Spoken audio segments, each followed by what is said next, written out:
Hello everyone, welcome to my YouTube channel. My name is Day Lavender, and if you haven't watched my introduction video, I will definitely put a link below, simply just stating why I came to YouTube and simply about myself and why I decided to put videos out like this, and simply just be a part of that conjure, divination, spiritual community, and why I feel feel called to finally contribute to the community what I've learned on my journey, in hopes to connect with the community that does the same things that I do, and feel called to do the same things, and to hopefully interact and share, and pretty much in hopes that I continue on my journey, learning more things and be able to meet new people simply just like me. And alright, the intro's out of the way, and simply let's jump right into it. My divination tool of choice is bones, and it's animal bones, and the bones of the sea, of the ocean, wherever you call it, is seashells, and I like to read both seashells and animal bones. And simply, I do know that you can get your bones from Etsy or Amazon. I do believe that there are companies that simply give you bones. It's possum bones, raccoon bones. I don't really know sure what all types of bones that they sell, but I just know that for me, with my ancestors, what they told me is to start reading bones. I do believe that. I haven't really dug really deep. Usually when they tell me things like that, I don't really ask questions, but I haven't really done my digging to figure out, well, is there someone in our family that reads bones? I do know that reading bones, it's ancient, it's something that's practiced among shamans, among healers, among people who want to connect and communicate with the spirits of their ancestors, when needing to have, conduct a consultation, to ask questions, receive answers, to pretty much to communicate with the divine. And this type of work that I do, if you are called on a path like this, you're bound to get your hands dirty sometimes. And if you feel like, hey, I don't want to do this, I want to go ahead and just purchase them online because this is too much, by all means. But there's people who are like, I would like to do it myself, maybe to put my own energy into it. That's just was something that I felt called to do. And if you feel called to get your own bones and to use them to divine or for divination purposes like me, then this video is pretty much to show you how I did it, and hopefully that it will give you some tips, and maybe you'll do certain things a little bit differently, and which is totally fine. But this video is to show you, this is what works for me. Follow along, give me tips that you did, comment, let me know what worked for you. In this type of line of work, have a good big pot on hand. I got this pot, I would believe $2-3 from Walmart. This is my multi-purpose pot. I will collect fresh not rainwater, I do that actually in a jar, but for river water, I will collect fresh river water and boil it to a boiling point in a pot, let it cool, and then collect it in my jar. I like to add those to my baths, but that can be another video in the future. But simply, this pot, I definitely use it to boil my bones. But simply, I will move on to a video where you see me actually doing it, but it's not really boiling it for a long time. I'm boiling it enough, just boiling it to get the skin or the sinew, or all, like if you had like a sauce on it, to get it off of the bones, and it falls into the water, and you simply take it out, and it be rid of all the stuff that was onto the bones. And I don't believe I said this, but when it comes to collecting my bones, I like to pretty much collect the bones of the animals or of the meat that I've cooked. You know, simply just I would buy, let's say, a pack of chicken legs, cook them and then eat them, and then collect the bones and put them to the side for later.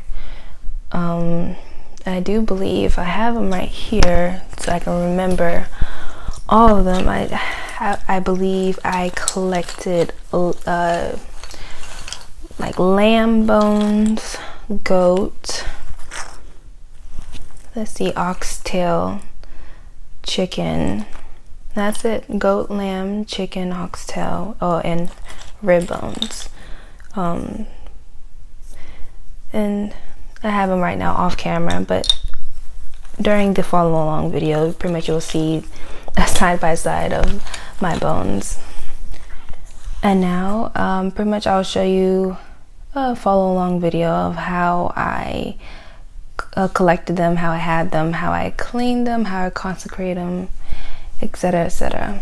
And then on to the video. Okay, so right now I have the pot on the eye. The water hasn't boiled yet, so I'm just wait till it boils so I can add the bones in there. And these bones, they're leg bone and a thigh bone as well. You see they're definitely dried out.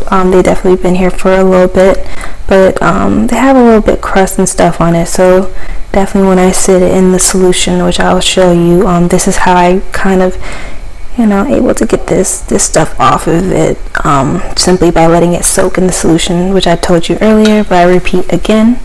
So you have your vinegar, distilled white vinegar and apple cider vinegar. I don't believe it really matters which vinegar you use, but I do know that, you know, side with the distilled white vinegar more, because I know that apple cider vinegar has a tendency to pretty much tint and dye certain things with its coloring, its brown, you know, orange coloring. And then I have my my hydrogen peroxide here in a bottle, because simply in the kitchen we like to use hydrogen peroxide as a cleaning agent in the kitchen on countertops. And pretty much I'll show you, you know, how it looks, you know, in a container, which I have right here. So this is after adding the white distilled white vinegar. It's enough that it sits at the bottom of the bones. You know, I did of course pour them on top of it, and I'm about to add the hydrogen peroxide. So I went ahead and also added the hydrogen peroxide. Unfortunately, because the bones are dry, it doesn't have that cool chemical reaction it does where it fizzes up when it touches flesh, you know, and then it touches the meat. So it just pretty much is just dry bones mixed into solution. And simply you can also add water to it, which I will as well, just so that it could come up above right here, so it kind of covers a little bit more portion of the bones. So simply add water just so it can pretty much be soaked into the solution a little bit more. First the bones were sitting on top, and now you have the moment where they're just floating around into the solution. Of course, you know, when it soaks a little bit, you can wait until the water starts boiling. You can pour the bones with the mixture into the pot, of course, you know, with the added salt in Florida water, which I have right here. Okay, you see how the pot is almost about to begin boiling. Go ahead and add your salt, just a nice sprinkle in there. It doesn't really matter how much salt, just enough until you see how it just, yeah, it gets cloudy at the bottom like that. And then of course you add your Florida water. Right here, add Florida water for the cleansing agent as well. And I believe it's about to boil. It sounds like it right now. And once again, you know, I've already stated earlier, with the bones, it doesn't really have to soak too long. With the chemical or the you know, the acid of apple cider vinegar or distilled vinegar, it kind of causes the bones to break down and become rubbery. I do believe also with hydrogen peroxide, it kind of eats at the bones to the point that it gets soft, and you pretty much can't use them when they're not hard, you know, hard bones that we're used to. I guess you can kind of see a little bit in the water. It's kind of breaking down. You see all the stuff, a little bit of the stuff that's on the bones. It's breaking down a little bit. It's going right into the water. That's pretty much what we like, and the good thing about the boiling. it pretty much will finish it up all together. We'll take all the stuff off of the bones. And again, this is just for, as an example. Simply, I'm just showing you how I soak my bones. You can soak it for as long as, I would say, 15 to 30 minutes, but not for too long, because I don't want the bones to start breaking down. Simply, add the bones with the solution into the pot. It does sound like it's about to boil, or it is boiling. Just know that, of course, when you add the bones and solution together, because it's a different temperature than boiling point, it definitely will stop the boiling, but it's okay. Just let it sit for a little longer in with the pot, and it will begin to boil again. When it boils, let it boil all together with the bones. I would say about 5 to 10 minutes, but just simply not for too long. We don't want to damage the bones, of course. And then simply, I'll show you where I'll take it off the eye and let it sit. Okay, so I had my bones, the water, and then as I stated, because the water was a different temperature than the boiling water, it cooled it down a bit, which is fine. Let it go back to boiling point again, and let it boil for again about 5 to 10 minutes. And I'll show you that. I'll take it off the eye and let it cool. So when it comes to a pot for your workings, always have a separate pot for that, separate from your cooking pots. This is my my trusty, handy, sturdy, and durable workings pot, which I pretty much use it for anything when it comes to my workings, or my conjure work. And right now I can't really find my spatula. I definitely have a spatula that is set aside for, with my pot, that I only use for these moments like this. And simply with the spatula, what I do is I would pretty much use it to stir the bones a little bit around, so it can get around the pot and get all immersed into the solution. Actually, psych, I found it. Okay, so yep, I'll get in there. Now that I found the spatula, let me go ahead and make sure to set this aside in my, my shrine room where my ancestors are. I like to put my pot and my spatula that's set aside for these moments like this near my shrine, or what others call an altar. I have a whole room for them. And as you see, I just will go ahead and move them around a bit. Now, that's only a couple bones, but when I first did this, I had a whole rack of bones I put in here together, and the spatula was definitely handy when it came to them clumping up together and moving them around and getting them all in the solution spread out. And I'm not sure if you can see it, but simply you see how some of the stuff is coming off the bones, all the residue is coming off into the water, and that's what we like. If you like to keep your bones out to dry, as I did, when it comes to chicken bones, the solution, the water, that boiling point kind of gets it nice and soft, which we like, where we can take our rag that we don't mind using, old, to wipe it off, and it simply will come off easily. And alright, I turned off the eye simply with a gas stove. I just turned off the fire with the electric. Just go ahead and move the pot to another eye that's nice and cool, and just simply let the bones sit in its solution. I personally sat it in the solution overnight. Definitely don't do it for too long because it will stink. Some moments where I sat it overnight was because I used it to clean off the oxtail bones, which still had a lot of stuff on it and it needed to soak. Simply, you see with these chicken bones, it doesn't have too much in it, so simply I would not have to sit it overnight. Just sit it for, let's say, an hour. I drain it, and then you see me take a wrap and take off the stuff off of the bones. So this is definitely what I like to see. The stuff is already coming off the bones, so when I pretty much rub it off with a towel, and again, the old towel I don't mind using, it will just slide right off. And one thing I forgot to say is definitely dab a little bit of alcohol onto the towel when you rub it off. Simply, the alcohol acts as a way to dry out the bones, so when you rub it off, the bones will dry out, and it preserves the bones. It won't be wet, it won't mildew. It's nice and dry, so it can be usable. If you have alcohol, or if you don't have alcohol, you have witch hazel, that's also fine. You just need something that kind of helps in drying out the bones. Now that we've pretty much have them here out of the boiling solution. And I added the alcohol to the rag a little bit here. And simply I just take it the bones one by one and just peel it off. Take it and wipe the stuff off of the bones. And thanks to the alcohol, once I'm done rubbing it down and I set it aside, the bones pretty much are just bone dry. It's able to just get to a state where, well, I'll show you with mine, but it gets to a state where they're just free of all the stuff from the I guess the muscle, the meat is free of all that stuff, so it's able to be usable. When you sit your bones aside, like in a bag or in a cloth, they won't stink because it doesn't have all that stuff on it, because thankfully to the alcohol it dried out. And it could be, sorry, I'm sure it was off camera, but simply you just rub it off like this, and it just, see the stuff is coming off here. My apologies, I think it was off camera. But it's able to come off, get in there a little bit here. Yeah, there you go. And this is the part where, people are like, you know what, I'd rather just purchase them online, because yes, you do have to go one by one. It's a tedious task, but something I guess I just don't mind doing, because it's like, it's part of the line of work, right? It is like, hey, whatever. It's just something that I like to do. I don't mind doing, because these bones are so helpful.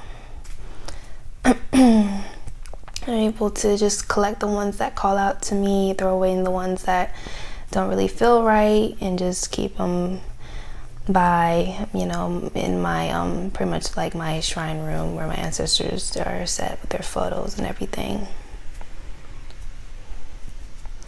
Just just take them, it doesn't mind, it doesn't matter if you're rough with it, just gotta get all that stuff clean. See, all the stuff's coming off, but it's for example, but pretty much you're at it until it gets clean. And here are my babies. The reason why you want to rub them clean, because look at that here, it's the rib bone, it's dry, it's free of all that stuff, it's usable. A little bit of stuff from my hands from earlier got into the bones. But the chicken bone is dried out now, so thankfully for the alcohol, see if it focus, it has that usually when you first eat a chicken bone, it's very soft. It's got this part normally is like really smooth, but thanks to the alcohol, you see it's dry. So yeah, they're usable now. I believe this was the oxtail bone. The alcohol dried this part out. Usually it's like gelatin. Usually if you're familiar with oxtail, this part is always like soft and jelly like, but it's now dry. I showed you rib bone, chicken bone. See if I can find, this was lamb. All dry, all usable, very smooth, free of all the stuff inside of it. I guess this was like chicken wing bone. And I believe this was like lamb again. Let's see if I can find goat. Goat was pretty tough. Not really sure if I could show you goat, but simply, these are the bones I collect.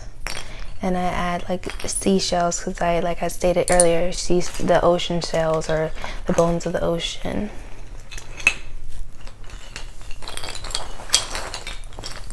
And simply when it comes to, throwing your bones, which they call it throwing your bones, or, setting them on the ground, be gentle with it. I like to do it gently on carpet, and they normally fall into a pattern. I know simply when I was trying to, when I talk to my ancestors and ask them a question, sometimes the bones will just fall into a pattern. So far I've only seen the bones fall into the number 3, the number 4, and actually one time it looked like a fish.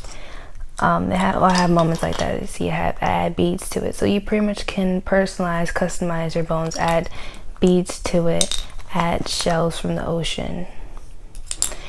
And when you throw them, you know, you can actually buy a cloth or pretty much like a pad, throw the bones on them, you know, be gentle with them. I just throw them on carpet, and as you can see, I collect them in a cloth like this. You can collect yours in a bag, cloth bag, wherever, you know, to keep them safe. I wrap them up. And then you throw them, and pretty much when you throw them, you can sometimes, like I stated, you see designs, you see patterns. Simply for me, since I've been using divination tools for a while, I know, you know, that feeling I get where the voices come in my head and tell me, or a feeling that comes up or rises in my body, like a feeling, a intuitive feeling of, okay, this is what they're trying to tell me. You know, it simply feels like that when I throw them, and I stare at them long enough, and pretty much what comes to mind, that is my answer. And when you are throwing them, you're not simply throwing them with force. You're pretty much like underhand roll onto the ground. But yeah, you're very gentle with them because they're, you know, they could, you know, break, especially seashells or beads if you add them to your collection. But simply, you could add anything to your collection that calls to you. I underhand roll it onto the ground, something soft like carpet, or, you know, a pad or cloth or blanket, whatever you have, and just, you know, once they're on the ground, sit. There's no rush. What comes to mind comes to mind, and let it flow. And the more often you do these things, you know, it's you gotta, you know, practice it. You know, it's something you have to keep doing multiple times until you master it. I understand that actually, truthfully, you don't really master it, because there's always something to learn. There's always something to, you know, to discover with these type of practices. And you just, the more times, it's like exercising a muscle. The more times you do it, you develop like a muscle memory, you know. And it really isn't a beautiful experience, because it's like you're picking up something new. You're learning something new. It's, I guess, it's an interesting bone here. But I guess for me, it's, I just like to learn something new, learn something that's outside of my everyday life. And when it comes to beads and cowrie shells, simply, it doesn't matter where you get them, but just know that when it comes to your, you know, your seashells, you know, things from the ocean, make sure that it is straight from, you know, the ocean. You know, collect it yourself, because, you know, you can simply, of course, buy online, but not everybody is honest. And like I said, they're, you know, they're the ocean's bones. They come from sea creatures. They're definitely used. And of course, as I stated, beads, it doesn't matter. You can order them, get them from any store. Also, I like to add river rocks. I can't find my river rock, but I do believe I have water spirits. And that's simply why I like to use seashells and river rocks. Anything dealing with, oh, here it is. Anything dealing with the water, I like to add it to my collection as well. Coins are okay as well. As I stated, you know, personalize your collection, make it yours, add whatever calls to you to your collection. And truthfully, you know, here is my herb bundle. And also, I said you can also use incense smoke that's used in cleansing or, you know, consecrating objects, which is sandalwood and cedar, and I believe there's much more. But simply, when this was burning, I definitely did take each bone individually, and wafted it over the smoke, one by one, like this, when the smoke is going. It's hard to do. I'm holding the camera with one hand, so I'm showing you a demonstration. Like, imagine it burning. Took over the smoke and did this, try to get it all in there, and then just set it down. But the other bones that were consecrated, simply, once you get that done, I just wrap it up and then put it away. And if I want to use it for divination purposes, again, I will light my herb bundle or incense smoke and literally take it like this over the smoke. Want to be careful with the bones. Took over the smoke and waved it over, you know. Let me show you. And I truly believe you don't have to take the bones one by one, but do whatever definitely calls to you. Simply before divining or using it for divination purposes, light the herb bundle or light your incense and literally take it and waft it over the smoke, so it'd go over like this. Imagine me holding the herb bundle in my hand, but taking it like this and waving it over the smoke.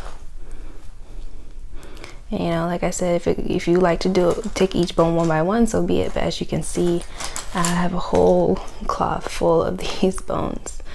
So simply definitely do whatever calls to you, you know, get the job done. And of course you say, and then as you waft over the smoke, you're cleansing it, you're consecrating it.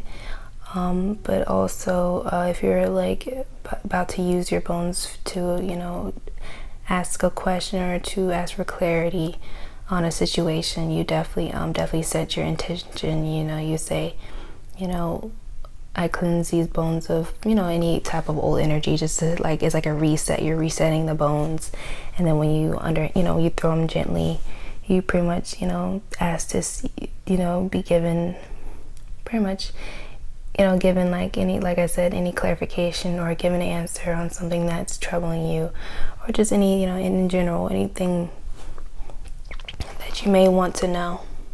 Well, and once again, if you gotten to the end of this video, I am grateful and thank you so much for watching. With love, Day Lavender.